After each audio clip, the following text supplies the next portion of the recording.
Noorte tööpuudus on kasvanud aastate jooksul mitu korda Töötukassa andmetel.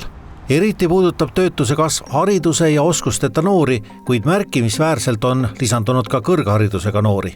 Aga siiski, kui protsentides kasvu arvutada, siis kutseharidusega noorte töötute arvu kasv on ka suur, aga siiski väiksem kui teises kahes grupis.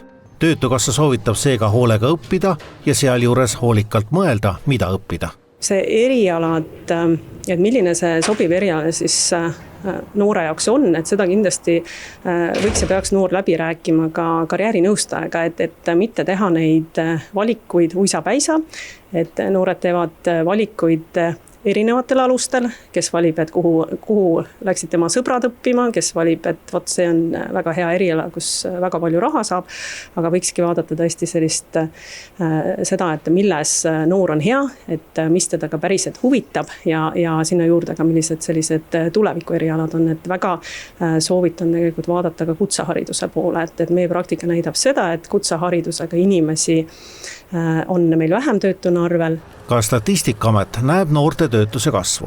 Sealjuures arvestavad nemad uuringutega ka neid inimesi, kes tahaksid tööle minna ja otsivad tööd, kuid ei leia tööd. Samas aga ei saaks ennast töötuks registreerida. Kui 2018 oli meil noorte töötuse määr seal kuskil 10% ümber, siis 24. aastal oli see 17%, nii et see tõus on märgatav.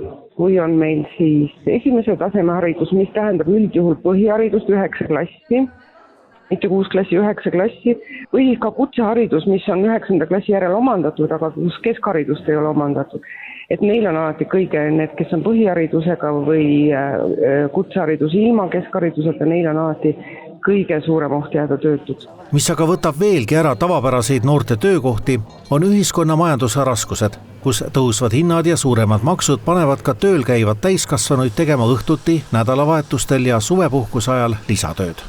Ka töötavatel täiskasvanutel on keeruliseks läinud ja nad otsivad endale siis sellist lisatöökohta, mida põhitöö kõrvalt teha ja selleks sobivad imehästi töökohad siis hooaja töödes, teeninduses, turismis, võib-olla kontserteid tuleb meil palju, et sealt vaadata võimalusi endale lisatööks ja need kõik siis tegelikult vähendavad noorte võimalusi tööle saada, et töötavad inimesed võtavad endale siis selliseid lisatöökohti juurde.